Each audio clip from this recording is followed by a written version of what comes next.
All right, so we're here because you hate that there's war raging throughout the world.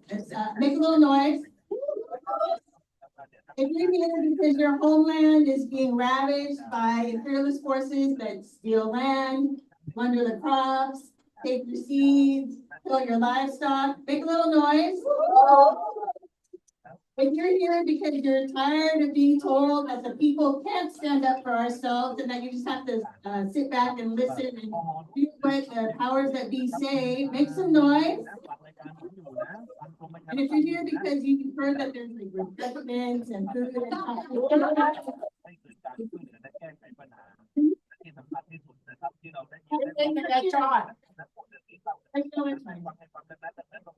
but welcome to this event of the International People's Front. My name is Rhonda Romero, and I'm with the Secretariat of the International People's Front, or IPF, which we'll call it for the rest of today's quarter. We launched in September 2022, and if people remember what was happening at around that time, it was just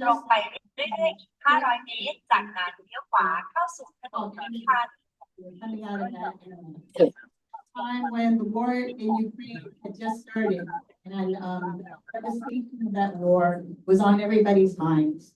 It was at a time when people were still reeling from the ravages of the pandemic and starting to emerge from that. But it was also at a time when the contradictions in the world were intensifying and the crisis of imperialism was becoming even more intense.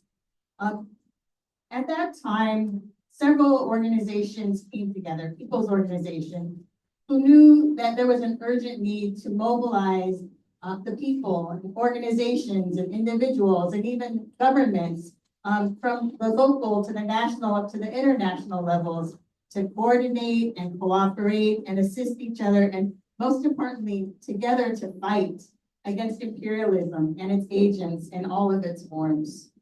The rise of neocolonization and the occupation of our countries, the intensifying fascist repression against our people, all of these reasons made it even more important for us to urgently come together to create a united front and collective people's movements against these hegemonic imperialist colonial forces and fight back.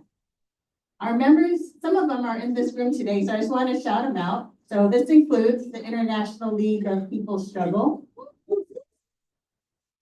the Asian Pacific Research Network, the Indigenous Peoples Movement for Self-Determination and Liberation, the International Women's Alliance, People's Coalition on Food Sovereignty, the Just US Fed War Movement,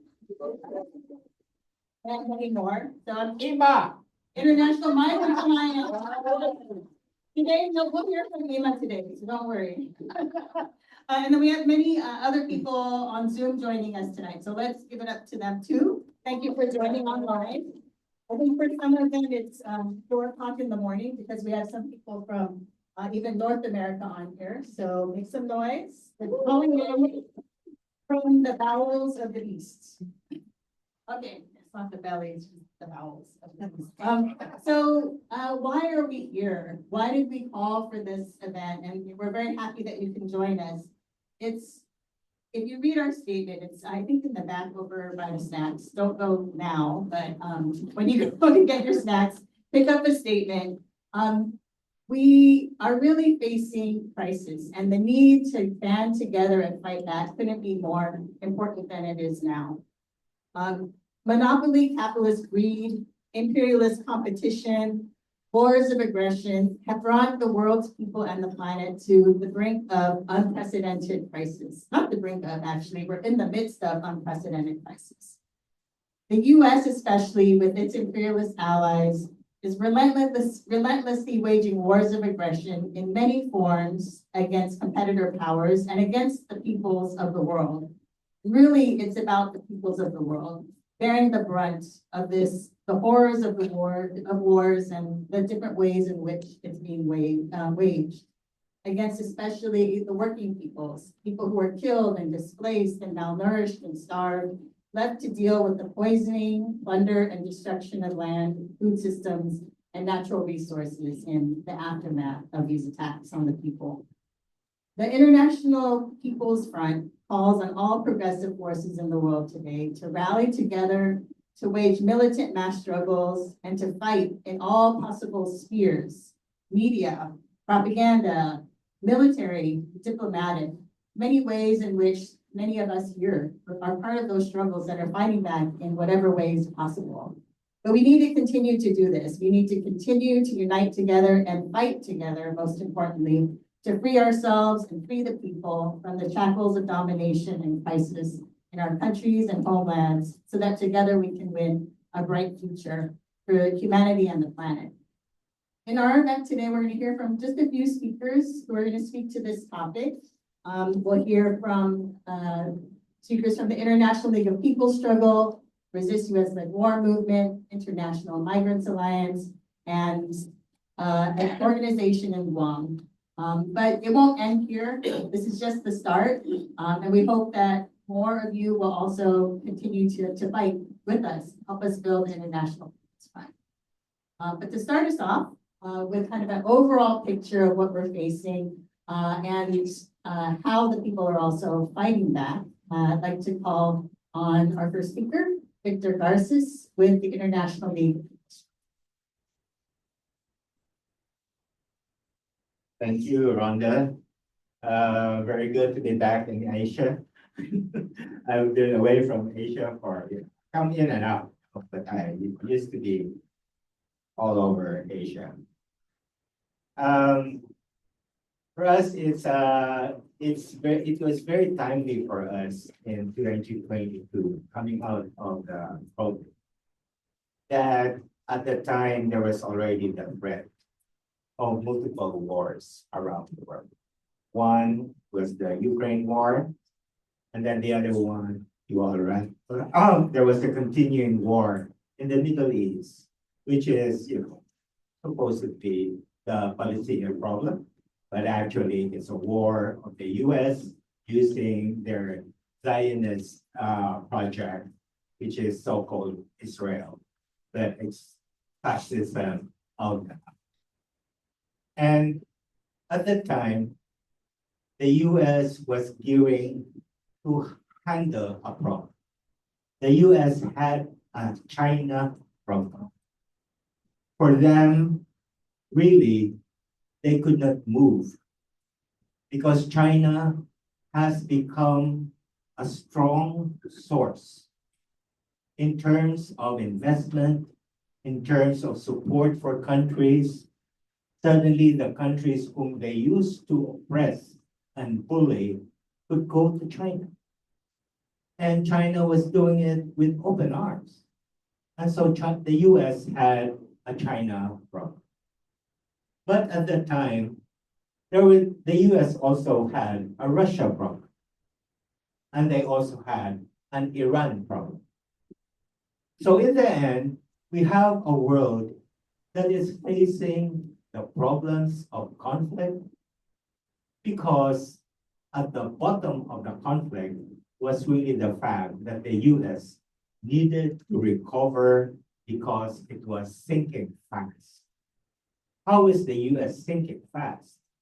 You notice from 3 years ago, you see pictures of the malls of the US and cities turning into ghost towns. And that, to them, according to Trump, is a China problem. That the US was no longer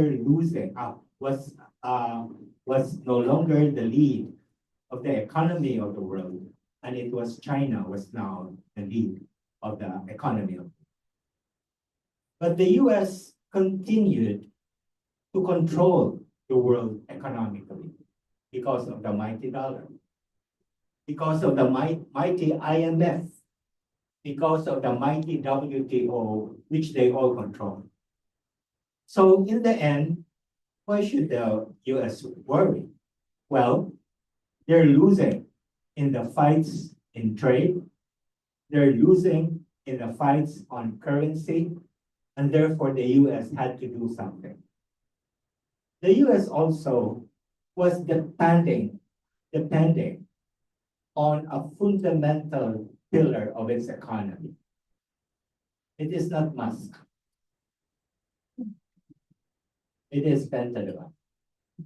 The military-industrial complex is the foundation of the US economy, along with the treasury and the printing of it up. So it's really interesting that many of the technologies that we have today are actually created by Pentagon. And then they use it now into products, but therefore you see how the economy of the US depends on the Pentagon, but principally to make war. And therefore the best way to profit through the military-industrial complex is to make war, isn't it? And therefore, you have a situation where both sides are being fed with arms from the US. Similar to the Second World War, isn't it? During the Second World War, the US was sending money to left and right until finally they realized, that the war is going to end and the US joins the fray. And now comes out supposedly the victor, when really it was Soviet Union who did the work for the war, during the war, in fighting fascism. So we are facing a similar situation in the world today. But the US, therefore, created not only a pivot to the Asia Pacific, but realized that they cannot fight China using the Pacific alone. They have to address the southern flank of China, and they need to have India. And therefore, you need now an Indo-Pacific strategy. It's now shifted. And finally, it used to be that India was had an independent policy in relation to the US, but in the process of the competition and with BJP Hindutva leadership in India, you now have an anti-China policy that finally India joins the Quad, and finally India accepts that Quad becomes the foundation of a military alliance against China. They have now achieved a level of development of their pivot. And to handle the China problem, they are now creating a new process by which they prepare for war. So the whole process that's happening for the past 2 years is the result of the intensification of the economic crisis. This intensification of the crisis turns the ruling class into rabid rightists, and then become even more rabid and become populists. And they become even rabid, and they start, saying "Heil Hitler" like Musk, or supporting the AfD in Germany and so on. So this evolution that is happening as we speak, it's not finished. It's a process by which there is a creation of another fascist alliance, similar to Hitler's Axis alliance. And this is gearing for war in the name of fighting China, but actually it's about creating their control, recovering their control over the world. Why is that so? Because China has developed an effective strategy of supporting the third world. China, by 2013, had achieved the creation of the G77 plus China. And that's when the US said, we have a China problem. It is now a multipolar world. Meaning to say it's no longer a unipolar world with the US as the sole hegemon, but suddenly you have China and the US, Russia. You have now the BRICS, which is not really about China, but it's just people, governments starting to assert themselves independent of the US. That is what the BRICS is about. But within the BRICS, you'll find that Brazil or India can take a position left or right, whether to support the US or to support China, isn't it? But on the other hand, you have a situation in the world by which China has been able to spread its political, economic, and diplomatic influence across the different countries. People, many of us started to complain about the OBR. Many of us were talking about China being imperialist. And indeed, China started to flex its muscles. As Xi Jinping said last year, we have a problem with our investments. Because China says we are socialists, but we have a problem with our investment. How is that so? Oh, because you earn super profits. Oh, how can you be socialist if you earn super profits? Go figure. The point is, you have a world by which you have different imperialist powers. The US, Western imperialist powers, Russia, kind of weakened, but another one stronger. That's China.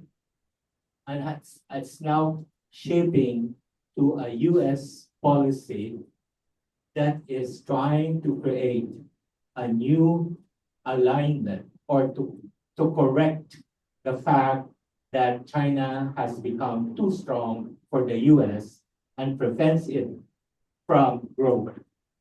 It is similar to the Lebensraum of Hitler. Hitler said, I need Lebensraum. We need a space to grow, to profit. And sounds like Trump, isn't it? And that's the narrative now in the world today. There's not yet a third world war, but there's preparation for war. What is the nature of preparation for war? Well, one is they have now started to create an alliance around the Indo-Pacific.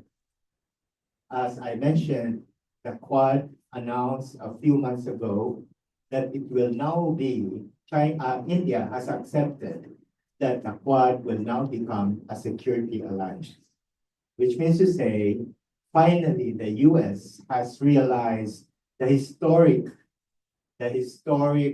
Seattle. Remember there was a Seattle and it collapsed. Thank God for the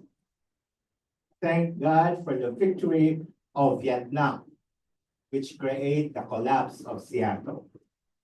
But now they are creating a bigger Seattle to counter China. The US Pentagon released a study in 2006 that already raised the issue of the pivot and also the need to create an alliance in the Pacific. And that alliance was premised on Japan, Australia, the US, and also trying to mobilize the other countries, the allies in Asia Pacific. And these were the Philippines, Thailand, South Korea, of course, which is a puppet of the US, Taiwan, which is another puppet of the US. That's going to become the new alliance. And then they created an the Quad as an economic alliance. But 2 months ago, they have now announced that the Quad will become a security alliance. By doing so, they will now create a new framework that is not just economic, but now becomes security/military. Suddenly, we have a possibility of a better preparation for war. To do that, they're looking at the three areas of the Pacific that is the crescent. One crescent goes all the way to the Korean Peninsula with the conflict between South Korea and North Korea, with Japan in the backup. On the other side, that is Japan, China, and Russia. The other side of the crescent goes all the way to Iran. But more important there is the border areas between China and Pakistan, India, and Nepal. So the belly of the conflict is South China Sea, because there you have the possibility of a country whose people is dispensable.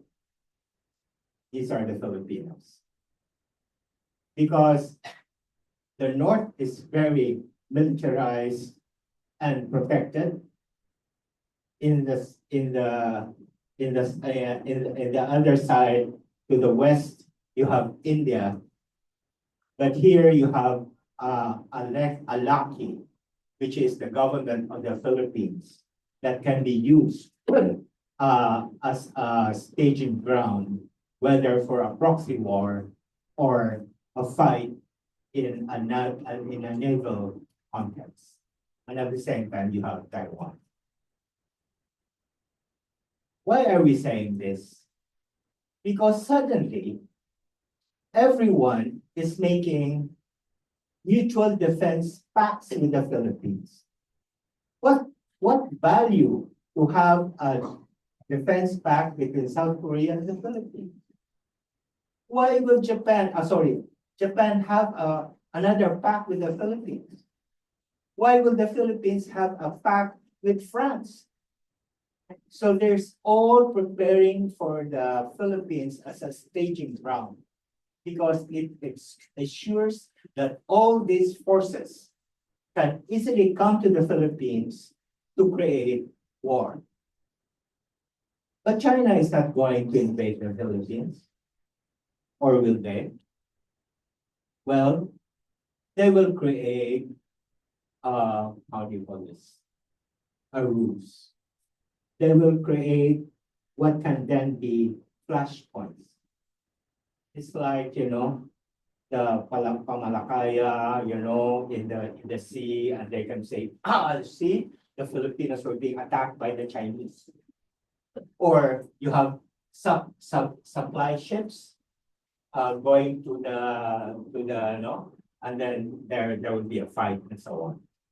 So they have been trying to create that, isn't it? And they even have fake videos showing it. I hope it doesn't happen. So we have to do something about it. And everyone, therefore, has to have understanding of the threat that's coming our way, not just in the Philippines, not just in India, not just in South Korea or Japan. What is happening also is, besides the alliances, the focus, the flashpoints, is you now have the question of shifting, how to shift to Asia Pacific when the US has, how do you call this? It has interest as well in Middle East and in Europe. And that now becomes a question of, will the US want to get its wet in Middle East Not really. You have Russia, sorry, you have Israel for that. And so that is the reason why the US is pushing and pushing the European Union, the European powers. They are insulting the European governments just to make them act because the US doesn't want to be embroiled in Europe because it cannot fight two wars in Europe and in China. So the shift really, even the narrative of having to resolve the issue with Putin or that they have an alliance with Putin, it's really about pushing the European powers to address the European problem so that the US can focus on Asia Pacific. Our responsibility is to address the hardship that the people face on a day-to-day basis. Isn't it? There's war, yes, but we have to eat.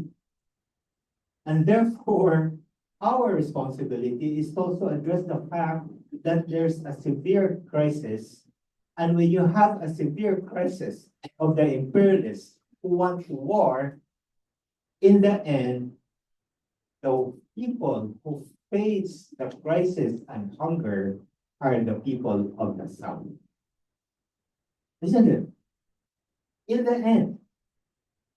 Because then it's about how they utilize the funds for that war, but it's a trickle-down effect. When you talk about trickle-down effect of development, it's also the trickle-down effect of hunger. People will be hungry first in the South before they become hungry in the North. And therefore, we have to face the responsibility of handling both the political conflicts and also the economic conflicts. But in between, we have to face also the problem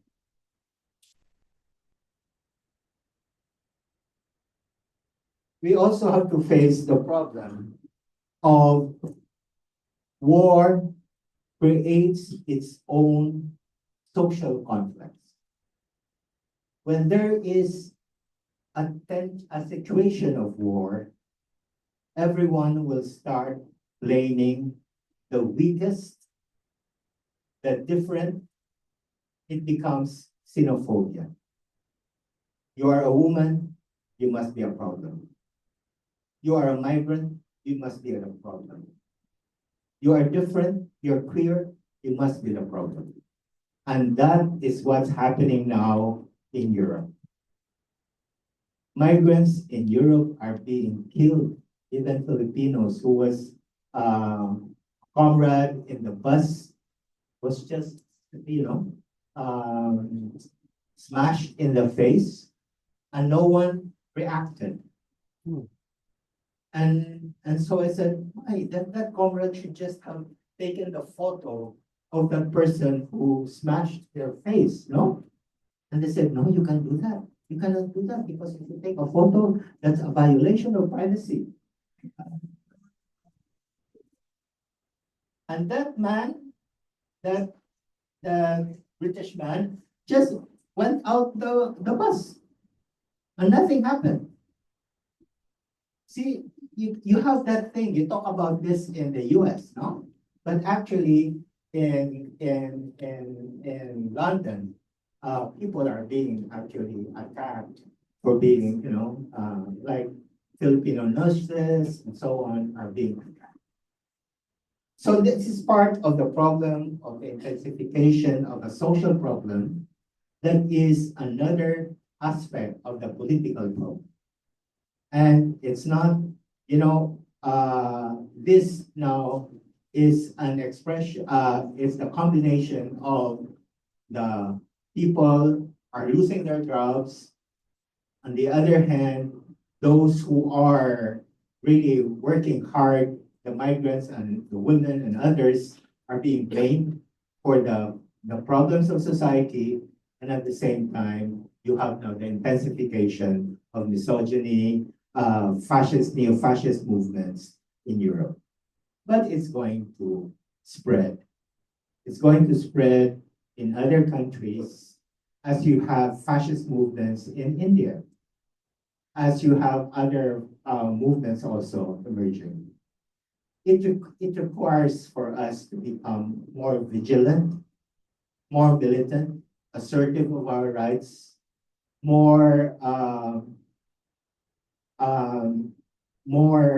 empathetic in terms of building collective responses to fight imperialism, who is really the root of this all.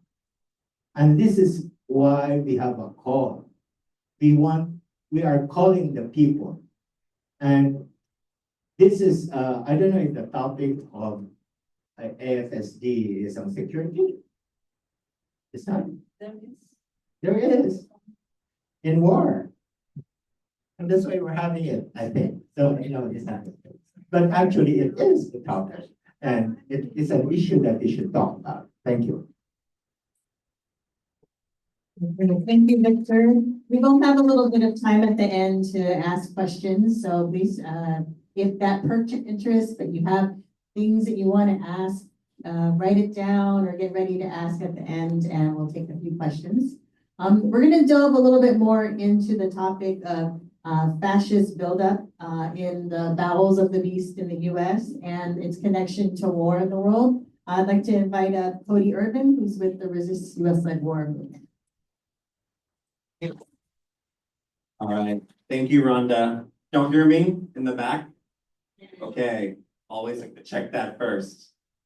So as Rhonda said, my name is Cody. I'm an organizer with the Resist U.S.-led War movement. We have a very long name, but it's because you want to be very clear about what it is that our organization is designed to do. And it's resisting U.S.-led war, wherever it is around the world, regardless of what partner or puppet the U.S. is dragging along to wage its wars, whether those wars are looking like occupations, like direct invasions, or even in other ways we don't think about a lot, such as sanctions that are literally bleeding our communities dry, or in food blockades that are hemletting whole neighborhoods in the countryside and keeping the people in a state of siege while the rest of the world has no idea that this is happening. This is what is happening all around the world. And what I wanted to reflect on is a lot of what Victor was saying.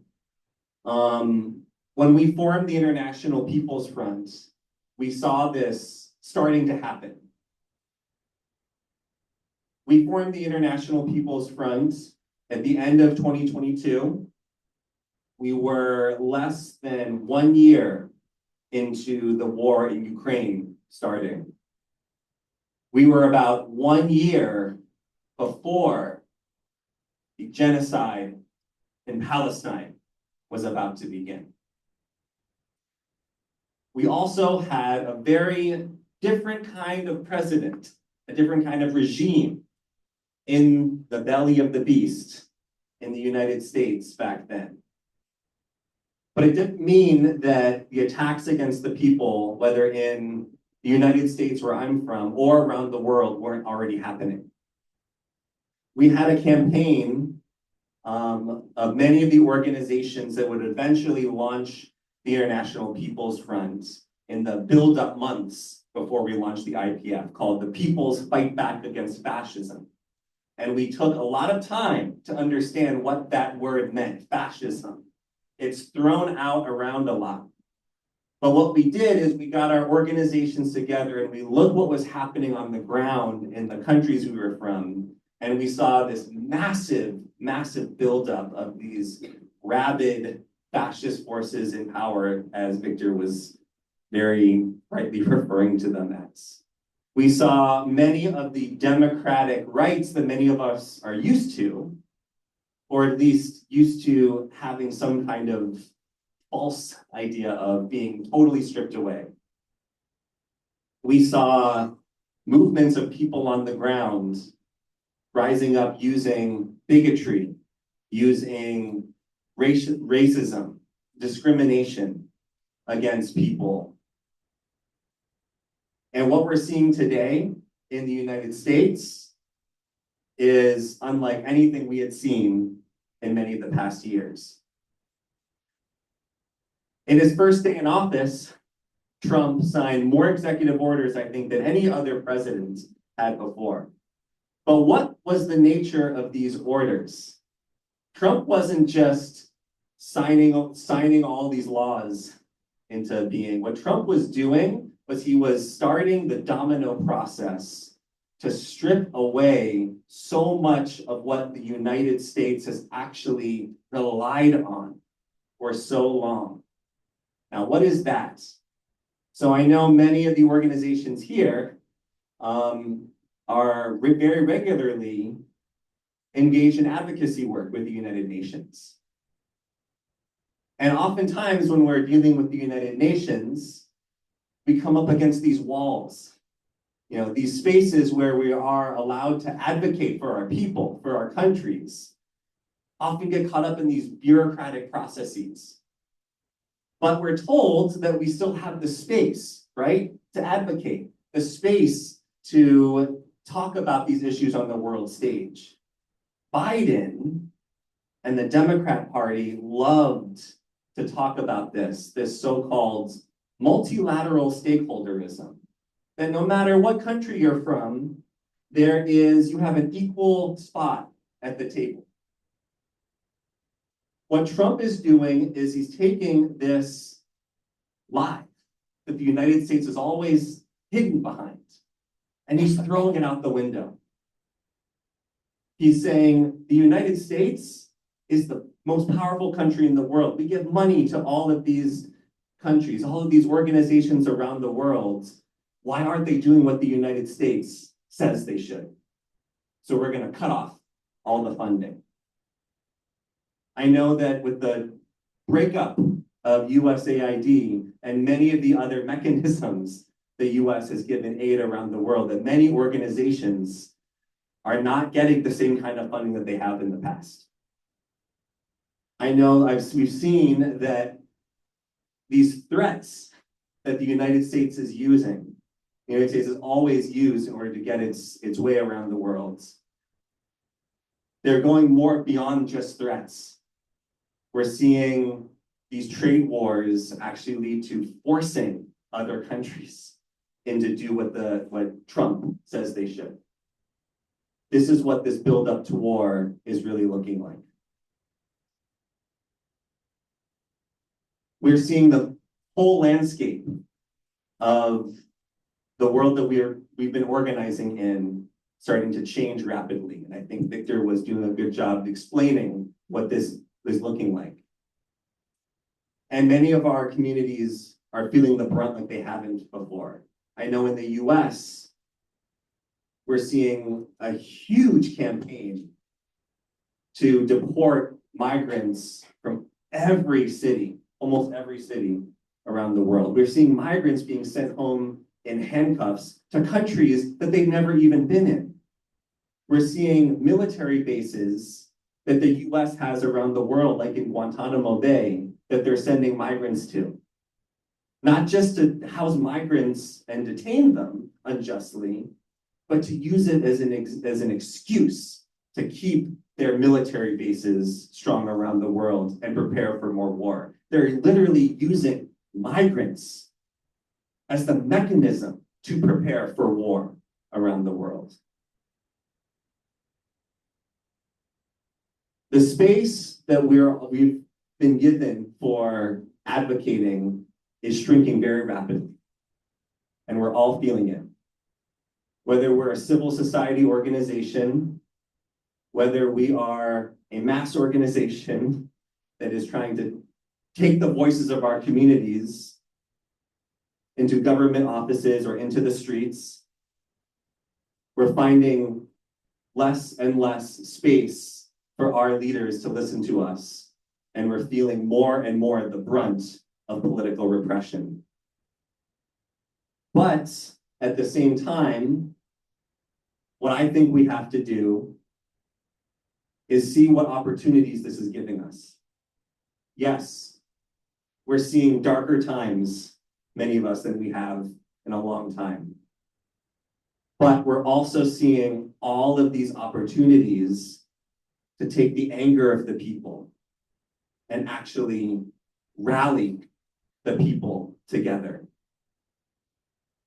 As the buildup to war is happening, and I know that even in a few days, I think, maybe even tomorrow, we're seeing some of the biggest military exercises in this region starting here in Thailand. Cobra Gold is about to start the annual, I think they're annual, right? Military exercises between the US and Thailand and many of the other countries around here. We saw signs for it starting as we were getting off of the airplane in the airport in Bangkok here. As this buildup is happening, I think we have to really embody that message that is in the recent statement that we put out, which is rally the peoples of the world and fight back. If we're shrinking, if the space to advocate for our people is shrinking, then we need to find new ways and force the voices of the people onto our leaders' agendas. And if they still don't listen, then we need to keep organizing and keep fighting, because history has shown us that that is the only thing that is going to break the buildup to war. That is the only thing that our leaders actually listen to. And as these growing fascist movements continue to grow and threaten us, it's the only thing that has been able to actually create safe communities, communities ready to defend themselves. An organized community is a safe community. So, at our lunch a few years ago, we had a series of chants that I want to lead us all in here. I'm gonna give you a chant, and your response, I'm gonna ask you what we do when people are under attack, and the response is gonna be rise up, fight back. Are we ready to try it? So when workers are under attack, what do we do? When peasants are under attack, what do we do? When women are under attack, what do we do? When migrants are under attack, what do we do? That's right. That's what it always takes. There's always a chance to organize. There's always a chance to bring the voices of the people. And as long as we can rely on that, we will always be able to fight back. So thank you. Let's build the people's front. Let's never stop fighting back. All right, thank you, Cody. One more time for Cody. Okay. So one of the areas in the world that we actually have been talking a lot about today is where we are now. But we have a speaker who would like to offer some words from the movement in Wuhan or Guam, which is part of that whole chain strategy, first island, second island chain strategy of the United States to surround China.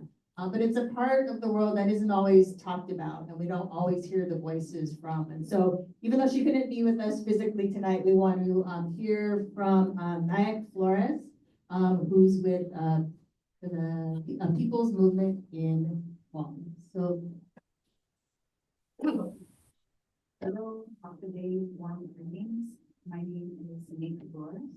I'm a member of Protecting Wuhan, based in Guam, in the Marianas Archipelago, in the region of Micronesia, in the Pacific.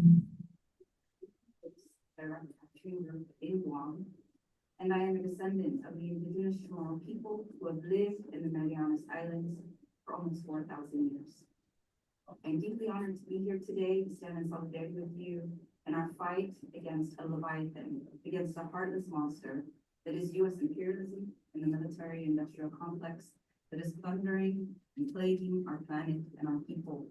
I'm sorry I can't be with you all today, and I thank you for inviting me to the International People's Front. It is impossible to overstate the devastating impacts we are forced to endure because of US colonization and militarization and the unjust policies and laws which fail to protect us from avoidable harm and prove to obstruct our political, economic, environmental, spiritual, and cultural sovereignty. Our decolonization in Hong has been stalled for over 125 years, and our people have suffered numerous harms since the United States took colonial control in 1898, including racist, discriminatory treatment by US naval authorities, displacement from massive land seizures from military installations after World War II, illnesses linked to military contamination and the presence of nuclear weapons, radioactive vessels, and toxic chemical agents such as Agent Orange and PFAS. Guam has over 90 toxic sites, possibly more, with open detonation and burning of hazardous waste and the release of more PFAS. Chamorro people lack rights over our ancestral remains because of Guam's colonial status as an unincorporated territory under US domestic law. These harms are aggravated today by a massive US military expansion in Guam. Without sufficient consultation and in complete disregard for our right to free, prior, and informed consent, plans have progressed for the construction of live fire training ranges and other installations at sites of great importance to our people. This includes the clearing of 1,219 acres of limestone forest, essentially guaranteeing the extinction of endangered and threatened species, including traditional medicinal plants and the desecration of numerous ancestral burials. Once activated, 7 million ammunitions will be fired at the ranges every year, posing great risk to our soil source aquifer, provides our island with 80% of our fresh drinking water. We are already witnessing the loss of access to sacred areas, jungles to harvest our medicines, critical fishing grounds, and further dispossession from and contamination of native lands. We are also experiencing a housing crisis as we are being outpriced by military households, sustaining a prolonged exodus of our people, all of which thwart our decolonization process.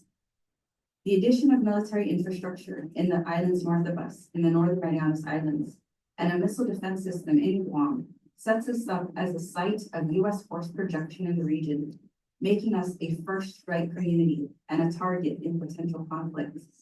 The very real threat of extermination linked to US militarization is in direct breach of the United States' responsibilities to effectuate the people's health, safety, and welfare.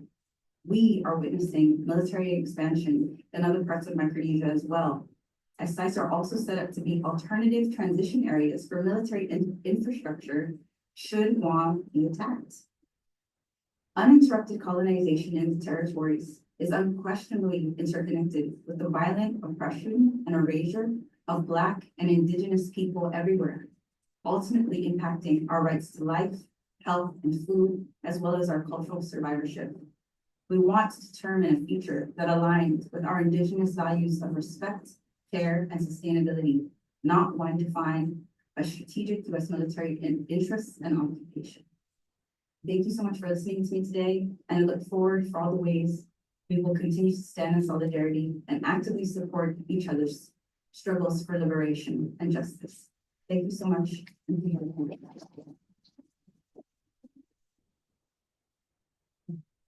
Thank you. So we heard a lot about the ravages of war, the causes, and also the crisis, and what happens to people as they are removed from the land. Actually, even their cultures erased as they're dispossessed.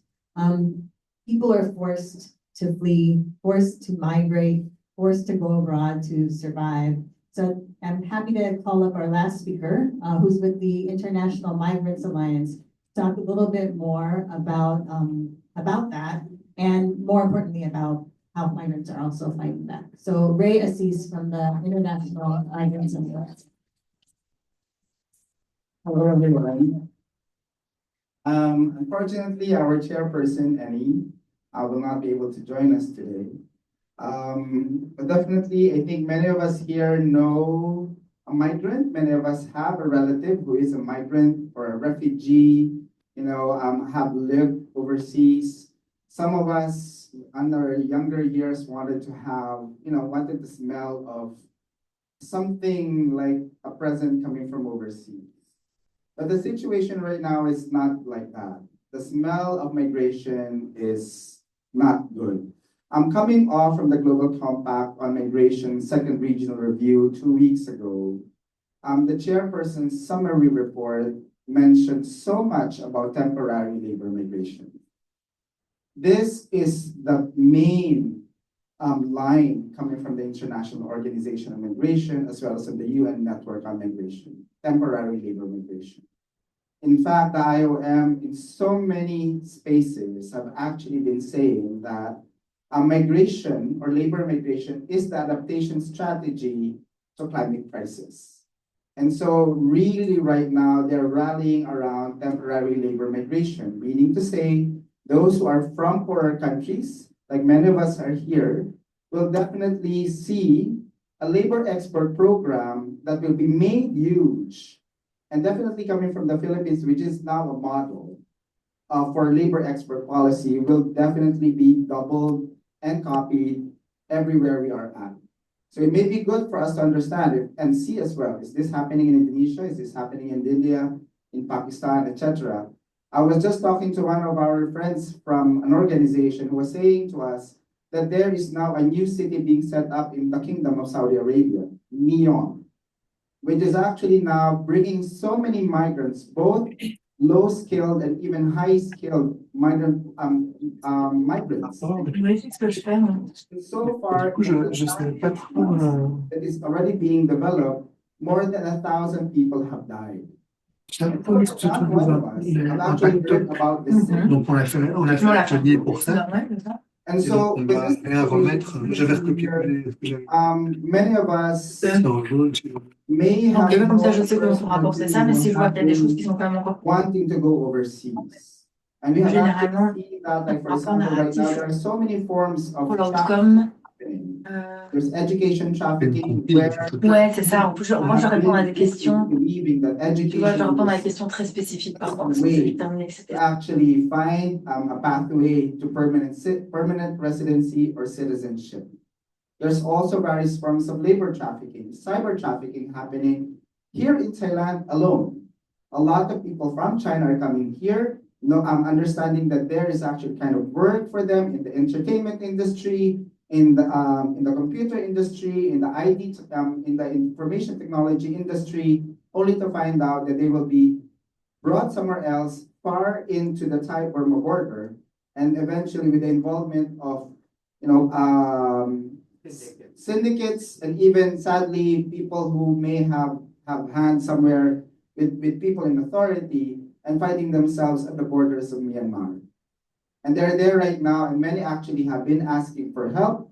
Many of our partner organizations here in Thailand have been asked several times by Filipinos and even Taiwanese, Chinese themselves, wanting to be rescued. But there's no way. How do we rescue them back? How do we do that? As you would see here, friends, the economic situation back home, wherever we are at, whether we are university degree graduates or not, the situation back home is just really so harsh. It actually forces many of us, even of us who are part of civil society, part of mass organizations, wanting to go overseas and actually wanting to find work abroad. And many of us are forced to leave our families behind. And this situation actually tells us that, and even like, for example, this is the first time I've heard about this, there's such a thing as realm countries. Realm countries, for example, of New Zealand.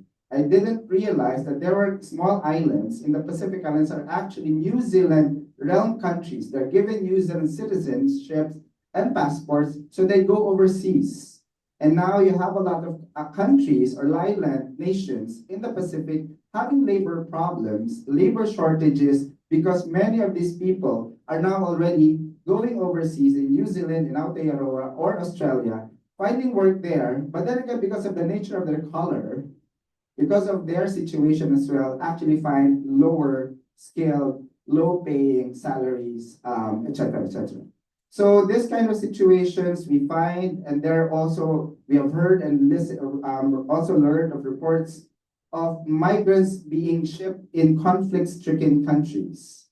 You see people, Israel and Palestine, Israel and Philippines right now, as decided we have now Filipinos going into Israel and a lot of countries as well. So, they're placed in these conflict-stricken countries where the situation is really harsh. But the thing is, as what migrant workers said, I'd rather be in the heart of a conflict, not knowing when I'm going to die, rather than back in the home country, like the Philippines, where I'm sure I will die of hunger.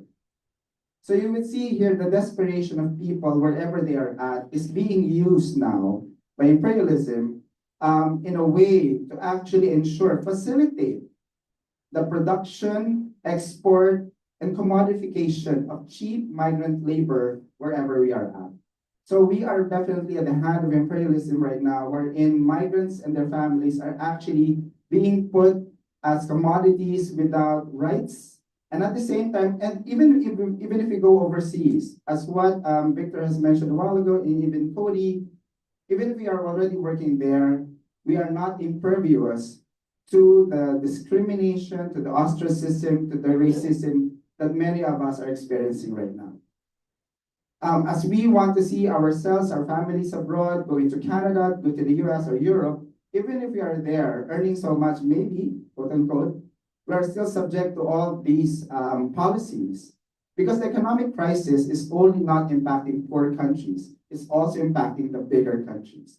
And as we can actually see right now, they are now singling out individuals, communities that they see as the problem, quote unquote, for their sufferings. Migrant workers, refugees, asylum seekers, LGBTQIA, women, these are easy targets now because they are seen as the bane of that problem. It's so easy. Migrants and their families are disposable people without human rights because they have always been seen as national security.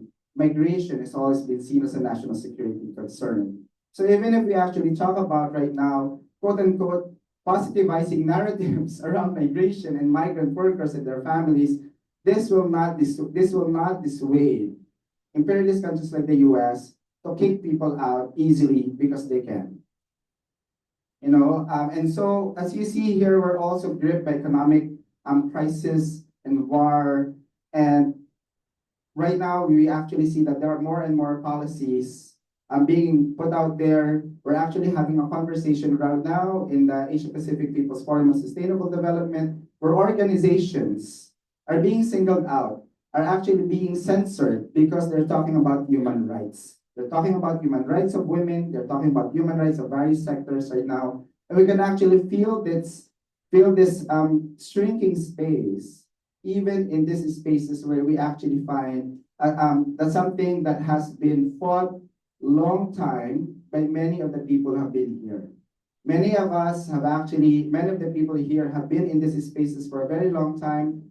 The victories that we have won so many years in the past are now, as what one person said a while ago in the closing of the People's Forum, is going back to square one. We're going back to zero.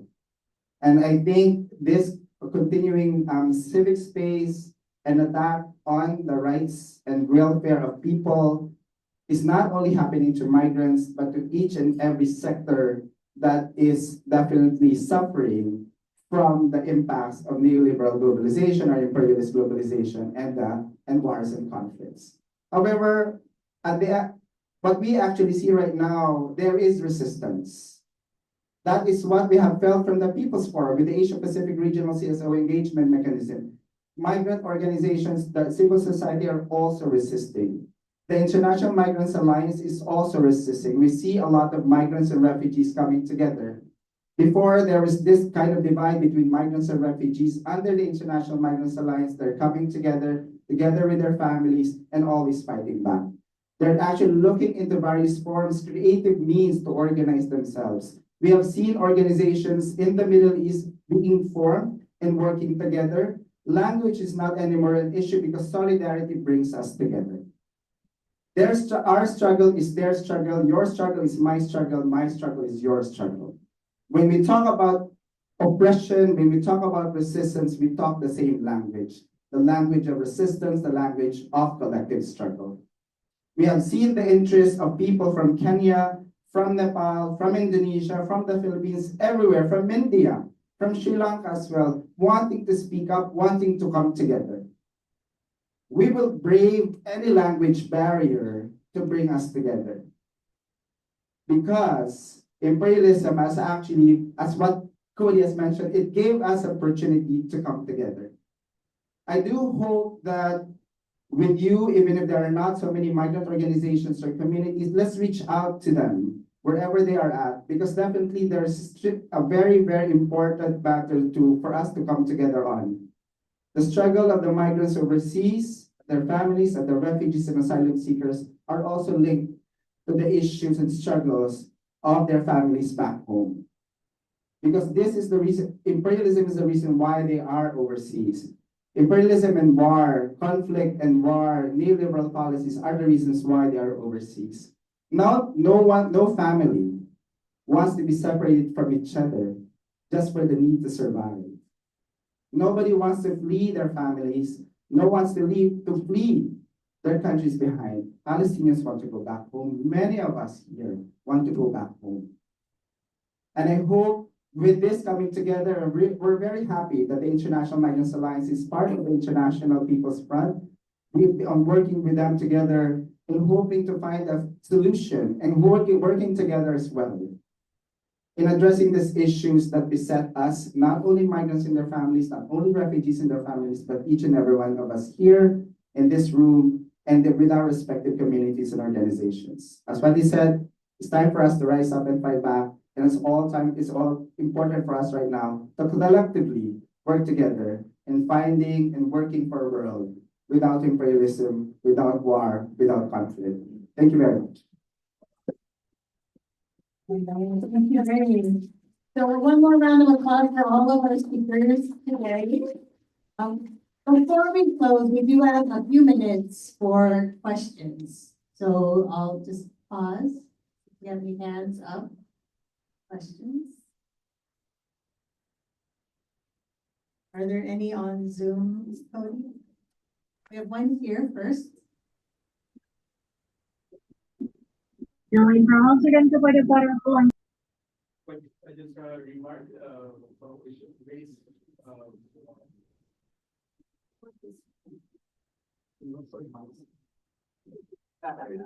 I would like to just add with Ray that in Bangladesh now we find number of cases, who are now migrated in Russia. So they are basically forced to fight as a soldier against Ukraine. So they, that is slavery. So they basically, from the trafficker, they migrate, they give the, to migrate to the Europe, but from the Sri Lanka and other countries, they send to the Russia and they're forced to be soldier, forced to the slavery soldier on behalf of Russia to fight back to Ukraine. So that is the very recent cases we have found in Bangladesh. I think this is very alarming for Bangladeshi migrant workers who have dreamed to be, to do some good job for earning for economic opportunity. Thank you so much. That is very alarming. Are there other comments or questions from the floor or from any of our speakers?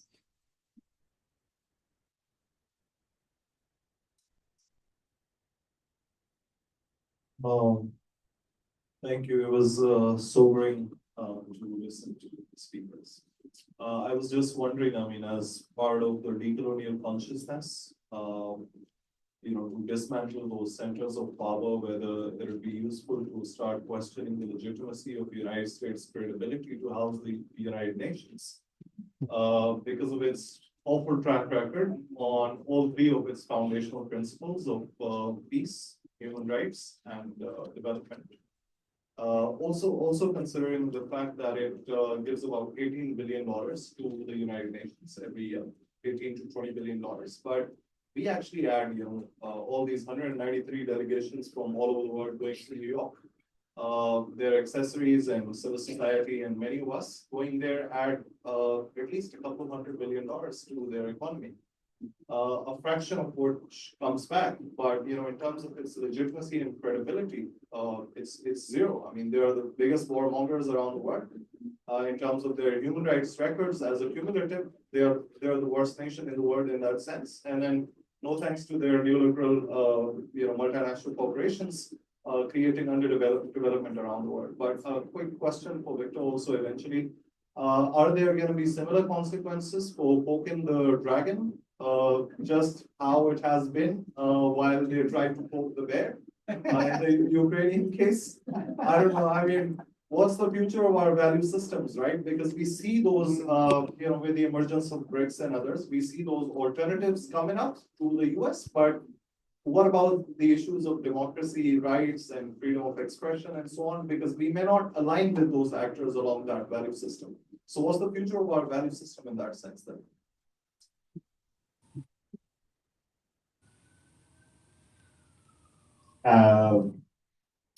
There are two ways to go for the world, actually.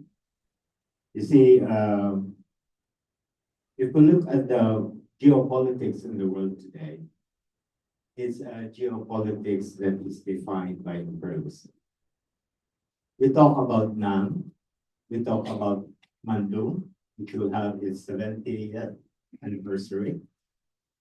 We talk about the United Nations, which is about having equality, sovereignty of societies in an international system that's rule-based and so on. But it has been a sham. So the dream of world peace against war, and for which the United Nations was created, was at the same time destroyed by a superpower who created it. In a sense, they did not create it, but it ensured that it will be the superpower of the dream of humanity. No? So in the end, it's a question of it has to come to a show that is not premised necessarily on war. It can also come from an internal revolution, which means to say it's the US people who should fight its ruling class. And if they're able to do that, and in the process, it will then be a world by which it's a war that will end all wars. Isn't it? And that's, I hope that will happen. Because actually, to end war, you need people's war. You have to change the systems that are creating war by the people themselves asserting democracy. And to assert that democracy, you have to fight the people themselves who are creating war, and they will wage war on ourselves, but at the same time, they will wage war on each others, isn't it?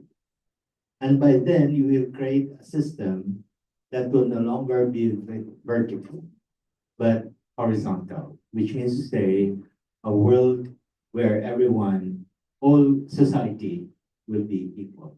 Oh, nice to dream. But we have to fight. That's the crux of the matter, no? In that context, therefore, it's the same question with China. China has built up its society But to build a society, it also oppressed. And because of that, you still have the people who are dreaming of a socialist society, a society that is socialist in name, but not. It's a question now of how will China, in the current Communist Party, address the question of war. And you'll notice that China has not invaded any country. But China has created friendship with different countries, but profits from it. And because it profits from it, it has created a lot of goodwill. And it becomes a problem for the US because the majority of countries in Asia Pacific are pro-China, isn't it? And so they have a survey of NATO. NATO said, in the situation of the Indo-Pacific framework, only 2 countries are on the side of the US. The rest are on the side of China. Of course, the assessment can be wrong because the assessment is not simply about governments. It's an assessment of a political, economic, diplomatic framework that now puts countries closer to China because they are beholden to China economically, isn't it? Most of our countries are dependent on China. And because of that, it's not easy to allow a war against China, even if your country is wishy-washy, like, Vietnam or Thailand. Anyway, so that said,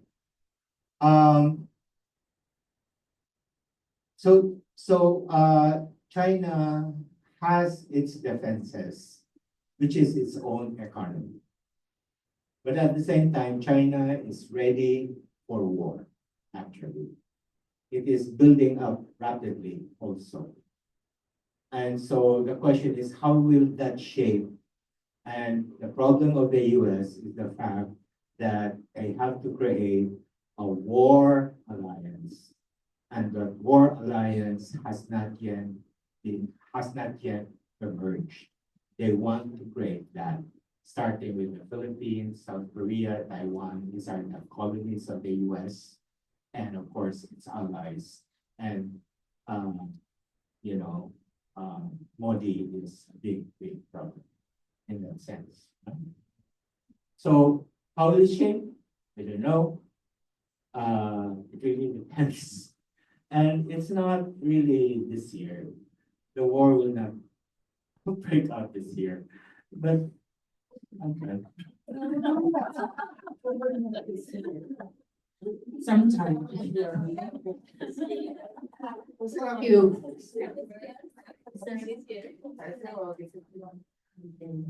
But we do know that the wars on the people are going to continue, and so the people have to fight back. And whether we fight back or not, they're going to continue to wage these wars on us. So we should choose to fight back, right? And unite all of our struggles and fight back.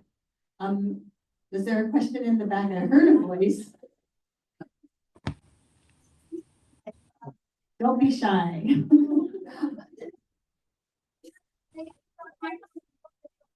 Okay. Okay. So an inadvertent comment. Are there any more questions on the floor or on Zoom? Was that it? Oh no, I was just waving. Okay. Yes. Can we pass the mic? So just an introduction. I'm Koha. I'm from Malaysia and I'm from the constituency. So I think a lot of the discussions here talk a lot about what's going to happen now, what's going to happen in like 5 years and so on. But when we're talking about what's the alternatives and the prospects for it 50 years from now, when all that's left is us, our generation, and the future generations, I'm so sorry. Everyone here.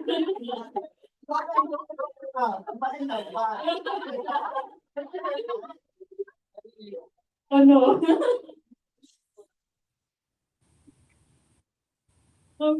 I'm just thinking about like we're talking about alternative systems, but it seems like it's just going to create the same problems again. So we're looking at how China is coming up with BRICS, the SEOs, etc., and there are alternative multilateral organizations that seem that they're going to stay for a pretty long time. And yes, they may or may not overtake the current multilateral system, but isn't that just creating another long-standing perennial problem for us that is already happening now? Do we not see it happening then as well? And wouldn't this cycle just keep repeating as a vicious cycle? So that's just my concern. Yeah.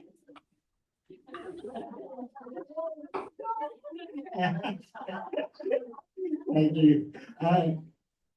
You notice the logo of IPF? There's no middle-aged person there. They're all young.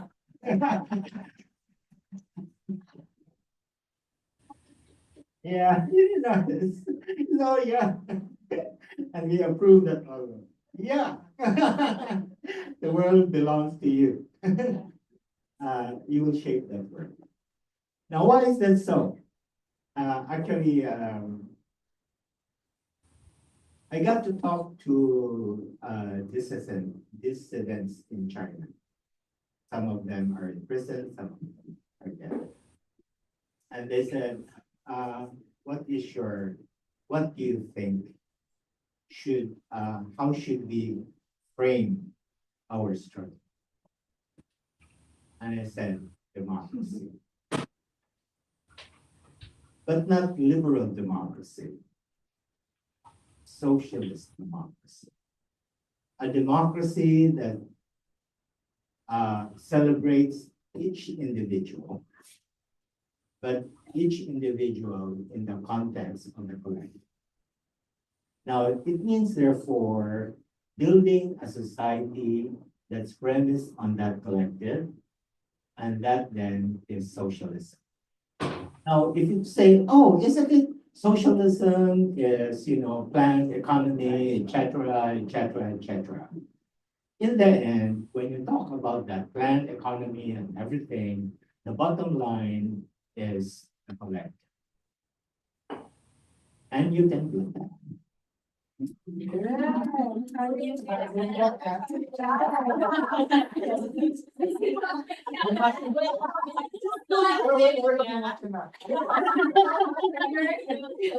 think there's some people ready to build it. We'll give you the flag. Do we have any more comments or questions?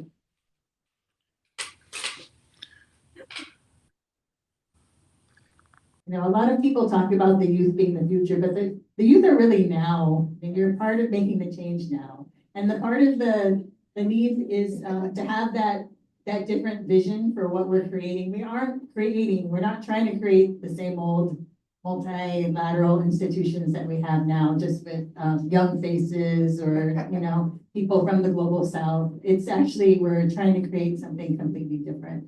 And this is, what Victor was just talking about. The socialist future that we look forward to. But right now, what we need to do is unite our struggles, unite our movements, unite our peoples, and all those who are trying to resist what we've been talking about here today, the current system.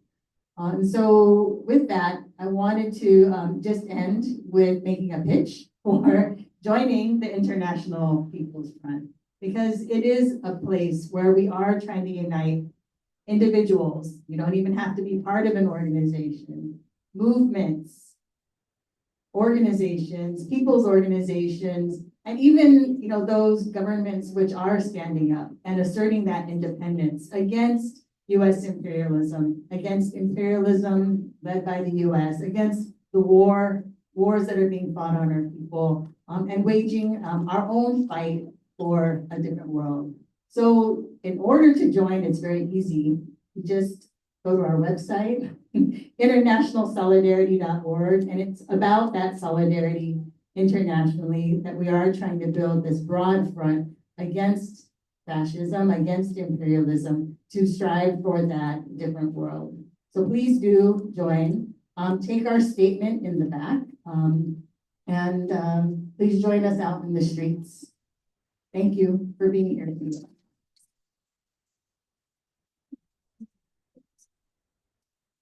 I think we still have some refreshments out there too, so please take